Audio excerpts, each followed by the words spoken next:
Welcome to the Deep Dive. Today, we have a really fascinating stack of sources in front of us.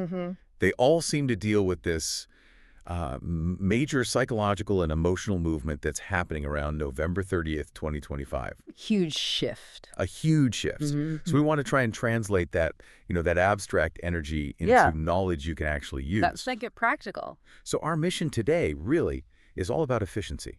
We're tracking the movement from that deep, kind of heavy introspection. Slogging. The mental slogging, exactly, towards the open air of decisive action and adventurous connection. It's a pivotal moment, truly. Think of it as the psychological equivalent of hitting the go button after weeks of running diagnostics. Okay, so the system check is over. It is. And we've got three major themes intersecting that really define this whole period. First, there's Mercury going direct in Scorpio. Right. Which is, the grand finale of that deep dive process itself. Yeah. The intellectual review is officially done. Okay, so it's demanding clarity and commitment now. That's it. The intellectual scaffolding is finally coming down. Okay. Exactly. Then, layered right on top, we have two really different influences from Venus. The planet of love, value, finance. Two different flavors. Very different. Today, we're getting this temporary, very tender flow from Venus trine Neptune retrograde. And at the same time, we're kicking off a 4-week period of this big, expansive energy as Venus shifts into Sagittarius. Which is all about freedom, growth, adventure. In relationships, finances, everything. So hang on. It sounds like we're being asked to be, like, razor sharp and decisive. Yeah. While also being soft, dreamy, Yeah. and maybe ready to just abandon the routine. That feels like a contradiction. It is. And that tension is where the deep dive really lives. You need the clarity of Mercury to navigate the freedom of Venus. Okay, let's unpack this. I want to start with that clarity, the stuff emerging from the shadows. Because if you've been doing the heavy internal work, it sounds like the analysis says you're about to, actually use those lessons. Let's define terms for a moment. For the past 3 weeks, Mercury, the messenger of thought, communication, has been in retrograde. The classic review period. Right. Internal review, analysis, often feeling stuck in those thought loops. Your thoughts turn inward, forcing you to reread the fine print of your life. But now it's going direct. Now it's going direct from about November 29th through December 11th. And direct motion means action. It means integration. And the fact that this is all happening in Scorpio, that's the sign of deep emotional digging, right? Yeah. Control, shared resources. This isn't about, like, whether to organize the garage. Oh, not at all. Precisely. The insight you're moving forward on is probably profound. It's dealing with deep issues of shared power, vulnerability, maybe financial entanglements. So this phase is about acting on what's been revealed. Yes. This isn't just a shift in mindset. It's the moment conversations shift from analysis to action. I think everyone can relate to Mira's frustration in that source, the StoryScope. I mean, she spent weeks just circling at truth, feeling her thoughts drift like mist. Impossible to pin down. Making it so hard to commit. So what's the technique? How do you grab that mist and pin it down? Well, the answer is, in the core question, the analysis is now demanding that you ask, Yes. what truth can I no longer ignore? Okay. And the data suggests a really specific method for telling actionable insight apart from just, mental clutter. A filter. It's a filter. One piece calls it the 3-week test. If a realization or even an anxiety has consistently popped up for the last 3 weeks, it's a genuine, actionable truth. And if it only showed up once or twice? It's probably clutter, a fleeting fear, a distraction. Ignore it. That is a fantastic practical filter. It lets you sort the real psychological movement from just simple neurosis. And Mira's transformation illustrates this perfectly. She wasn't just thinking about the problem anymore, she was organizing solutions. Right. The analysis highlights that her thoughts began to align with purpose, and the stories she told herself softened. Meaning what? Like the excuses she was making? Exactly. The defensive narrative she used to protect herself just weren't necessary anymore, because she had clarity. What I love is that the feeling that comes from that is spaciousness.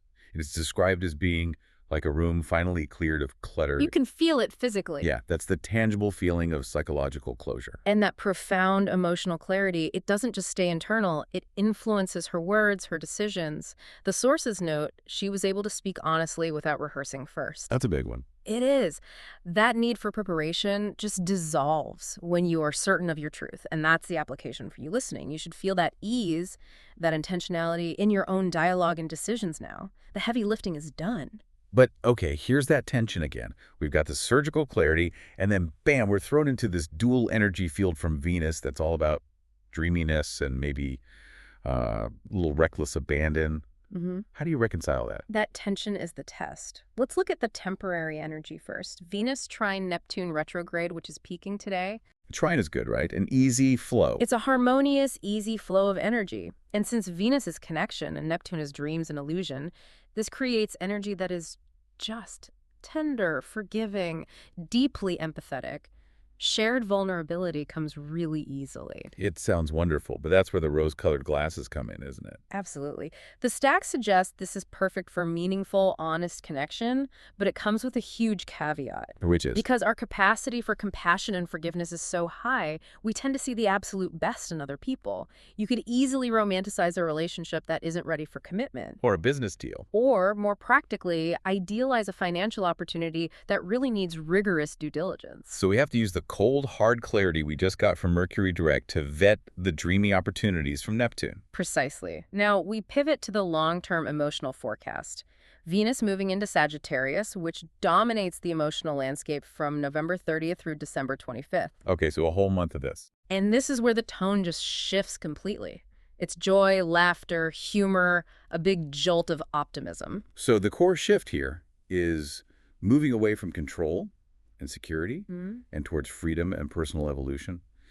Relationships become less about certainty and more about shared growth. That drive for expansion is key. The emotional tone is lighter, interactions are generally lighthearted. We start craving excitement and passion. And we're looking for people who kind of get the bigger picture. People who appreciate life's greater meanings, who encourage our independence. If you feel a sudden urge to book a spontaneous trip or just change environments, this is the energy driving that. But this freedom comes with a significant warning, which the source material really emphasizes. This is the part that hits the waller. It absolutely does. The sources call this tendency the adventure tax. The adventure tax, I like that. The energy of Venus in Sagittarius, it's so driven by optimism and expansion that it tends to make people, well, not fiscally responsible. Not great at handling commitments either, right? Right. So how this shows up is in overwhelming generosity, impulse investing, and just a general avoidance of boring but necessary details. So you might trade your last coin for something beautiful but useless. Like Kale in our story later, yes. Or you might decide that since you feel expansive, your savings account should also feel expansive and you overspend.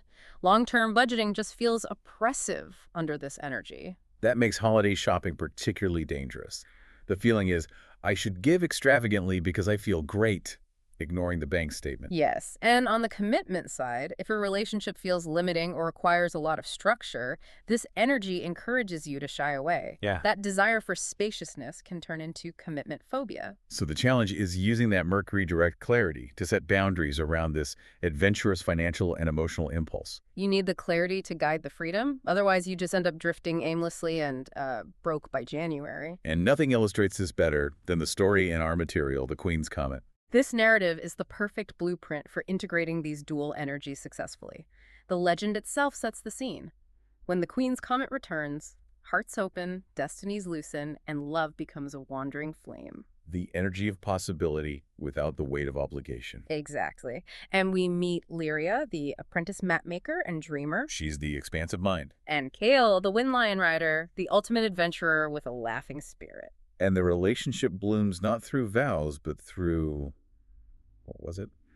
Shared curiosity and unguarded joy. Unguarded joy, I love that. The core of their relationship was a shared belief that they valued truth over certainty. That is the perfect application of Mercury direct clarity applied to a Venus-ruled dynamic. It is. And we see the adventure tax immediately in their actions. Kale trading his last coin for a beautiful but useless soup bowl. A perfectly Sagittarian impulse buy. And Lyria gifting a total stranger her compass because in her adventurous state, she felt he needed direction more than she did. They were living purely in the moment, prioritizing grand gestures over practical resources, which is fun and exciting. And completely unsustainable if it doesn't integrate that clarity we've been talking about. Here's where it gets really interesting and connects back to Mercury's decisiveness. It's all the spontaneous travel and brightness. The adventure forces a critical realization. The sources say they realized that stability does not mean dullness. And freedom does not mean drifting apart. The big one. Excitement alone could not replace the quiet, sturdy warmth of genuine connection. And that realization is the synthesis point.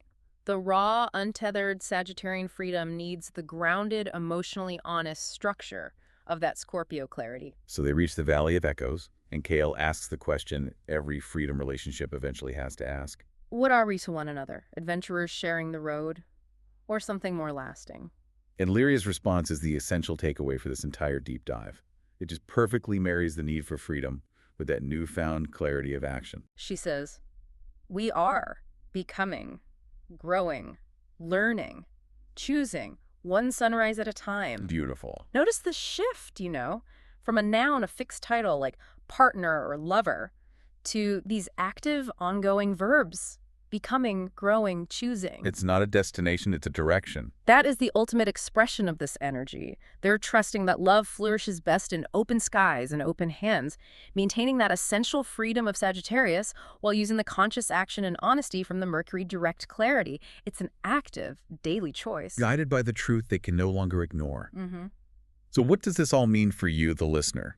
You've completed this period of deep revelation. You know the truth you can no longer ignore, thanks to that Mercury direct focus. And you are now fully bathed in energy that favors honest, tender connection today. That's the Venus trine Neptune influence and radical freedom and growth moving forward with Venus in Sagittarius. The analytical phase is over. It's over. The ground has been clear. You don't have to carry the mental weight of the last 3 weeks with you anymore. The path forward is lit by this persistent glow. So it sounds like the greatest challenge is just recognizing that the clearance process is complete. Yeah. And allowing yourself to stop analyzing and start acting. Lightly, adventurously, but with that foundation of your hard-earned clarity. Exactly. Don't mistake the spaciousness for emptiness. It's not. It's room to build something new. So let's leave you with this provocative thought to carry forward. If, like Mira, you now know the truth you can no longer ignore, and you're embracing Lyria and Kale's philosophy of choosing your path one sunrise at a time, we challenge you to identify the first light-hearted step you will take toward that new horizon. It doesn't need to be heavy or expensive. It just needs to be an action. What simple, optimistic action marks the beginning of your journey forward? Take that light step and explore these new horizons with both clarity and curiosity. We've cleared the clutter. Now go fill the space. Thanks for diving deep with us.